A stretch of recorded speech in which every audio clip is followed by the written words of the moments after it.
கோடநாடு பங்களாவில் கடந்த 2017ஆம் ஆண்டு கொள்ளை முயற்சி நடைபெற்றது. இதில் காவலாளி ஓம் பகதூர் சுட்டுக் கொல்லப்பட்டார். இவ்வழக்கு விசாரணை சிபிசிஐடி ஏடிஎஸ்பி முருகவேல் தலைமையில் நடக்கிறது. இவ்வழக்கு நீலகிரி மாவட்ட அமர்வு நீதிபதி முரளிதரன் முன்னிலையில் இன்று விசாரணைக்கு வந்தது. முக்கிய குற்றவாளிகளான சயான் மற்றும் மனோஜ் ஆஜராகினர். அரசு தரப்பு வழக்கறிஞர் ஷாஜகான் மற்றும் எதிர்த்தரப்பு வழக்கறிஞர் விஜயன் ஆஜராகி தங்களின் வாதங்களை முன்வைத்தனர். ஏடிஎஸ்பி முருகவேல் ஆஜரானார். இவ்வழக்கில் இன்டர்போல் விசாரணை நடைபெற்று வருவதாக நீதிபதியிடம் அரசு தரப்பு வக்கீல் தெரிவித்தார். அதைத் தொடர்ந்து விசாரணையை டிசம்பர் 20ஆம் தேதிக்கு நீதிபதி ஒத்திவைத்தார். தற்போதைய வழக்கின் விசாரணையை கொடுத்து பெற்றார். புலன் விசாரணையில் நிலுவையில் இருப்பது பற்றியும் இது சம்பந்தமாக அறிக்கை பெற வேண்டியது பற்றியும் எடுத்துக் கூறினோம்.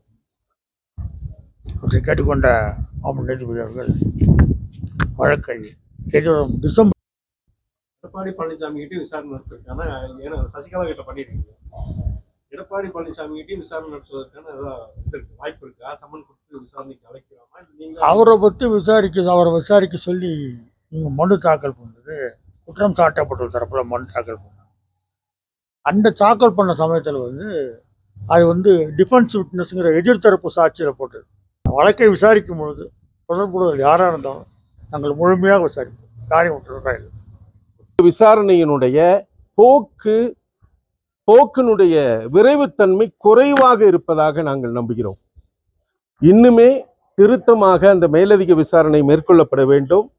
அப்படி மேற்கொள்ளப்படும் போது ஒன்று அந்த ஸ்தல விசாரணைக்குரிய அனுமதி கொடுக்கப்பட வேண்டும். எங்களுக்கு நீதிமன்றம் எங்களுக்கு அந்த வாய்ப்பினை நல்க வேண்டும். இந்த வழக்கை நாங்கள் முடித்து தருவோம், நீங்கள் வழக்கறிஞர்களை மாற்றுங்கள் என்று அவர்கள் மிக மோசமான ஒரு தரகு பேரத்தில் ஈடுபட்டு கொண்டிருக்கிறார்கள். இது போன்ற சூழலில் வழக்கு விசாரணை மிக தெளிவாக நடக்க வேண்டும். மட்டுமல்லாது இங்கிருக்கிற இந்த காவல்துறையினர் தங்களுக்கு இயன்ற விதத்தில் இந்த வழக்கு விசாரணையினுடைய போக்கை மிக துல்லியமாக கணித்து செயல்பட வேண்டும். அப்படி இல்லை என்று சொன்னால் உண்மையான குற்றவாளிகள் தப்பிவிடுவார்கள். இங்கு குற்றம் சாட்டப்பட்டிருக்கிற அப்பாவிகளுக்கு தண்டனை கிடைக்கிற வாய்ப்பு இருக்கிறது. அது தடுக்கப்பட வேண்டும் என்பது எங்களுடைய நோக்கம். தொடர்ச்சியாக நாங்கள் உயர்நீதிமன்றத்திலும் உச்ச நீதிமன்றத்திலும் அதற்கான பணிகளை மேற்கொள்வோம்.